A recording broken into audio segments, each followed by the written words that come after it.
আসসালামু আলাইকুম ফ্রেন্ডস, আপনারা সবাই কেমন আছেন? আশা করি ভালো আছেন। এখন কষানো মাছগুলো মশলা থেকে তুলে আলাদা একটা বাটিতে তুলে রাখবো। এখন আমি কেটে রাখা লাউগুলোকে দিয়ে দিলাম মশলার সাথে কষানোর জন্য।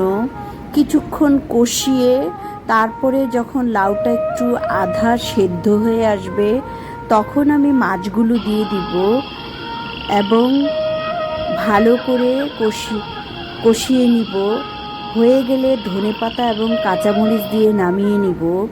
বন্ধুরা, আপনারা যারা আমার সাথে অনেক দিন থেকে আছেন, আমার ভিডিওর সাথে, আমার চ্যানেলের সাথে, তাদেরকে অসংখ্য অসংখ্য ধন্যবাদ। কিছুক্ষণ আমি কণ্ঠ দেইনি, এখন আমি আপনাদের মাঝে কণ্ঠ দিচ্ছি। এবং যারা এখনও আমাকে এতদিন ধরে সাপোর্ট করছেন তাদের অসংখ্য ধন্যবাদ।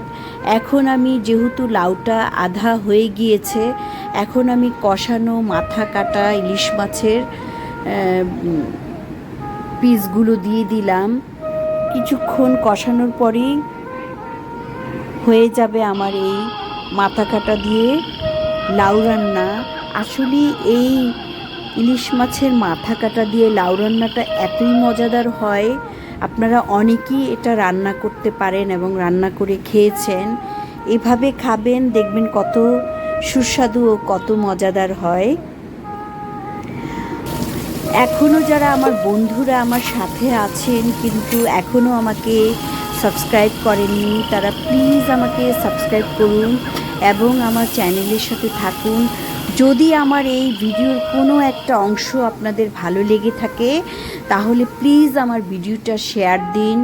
আপনাদেরকে অসংখ্য ধন্যবাদ। আসসালামু আলাইকুম। আপনারা ভালো থাকুন, সুস্থ থাকুন এবং সাবধানে থাকুন।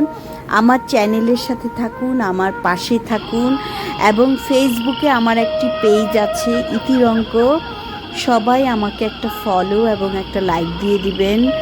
আল্লাহ হাফেজ, ধন্যবাদ।